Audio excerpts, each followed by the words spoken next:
यहाँ श्री शंकर का दाई श्री गोकुल पाण्डेय यस्तो वृद्ध अवस्थामा पनि एकदम तन्दुरुस्त हुनुहुन्छ।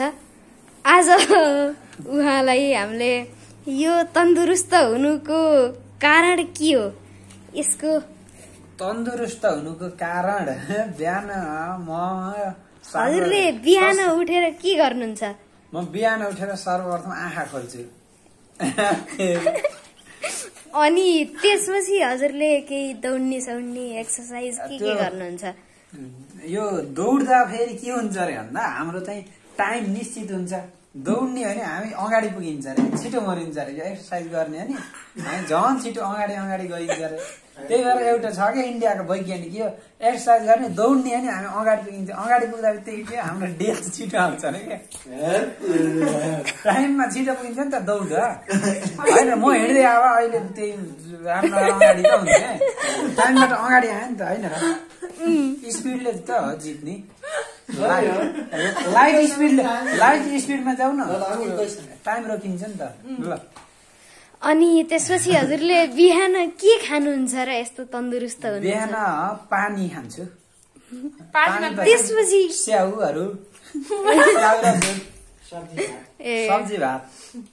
अनि हजुरले खानामा सब्जी भातसँगै के खानुहुन्छ? पानी, अचार, खुर्सानीको अचार, अनि सब्जी दाल।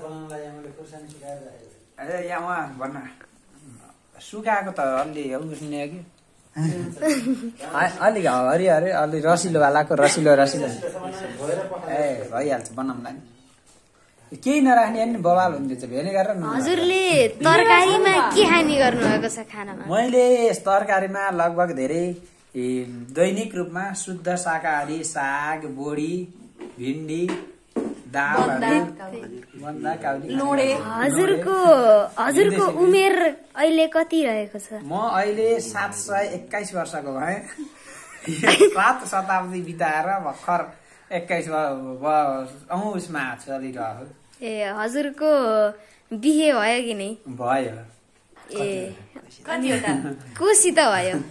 कोसित त भयो, दुलैसँग। उनको नाम के हो उहाँको? दिपा आचार्य। ए अनि हजुरका छोरा छोरीहरू कतिजना छन्? मेरा छोरा छोरीहरू 304 जना छन्। 304 जना। ए म पनि आउँछु नि यो भिडियोमा। शंकर दाई उहाँ नै हो। मन्जरी आज उता गएर होन्चो देखेर आइसिन् भनेको। धेरै इस्तुबामा गएर हाइट घटाउने मन्त्र बढी। तिम्रो ग्राभिटी तान्यो होला कि त्यसको एकै ठाउँ हुन्छ नि त। जुत्ता घस्री र खुट्टा घस्रे होला कि ल अब भयो कि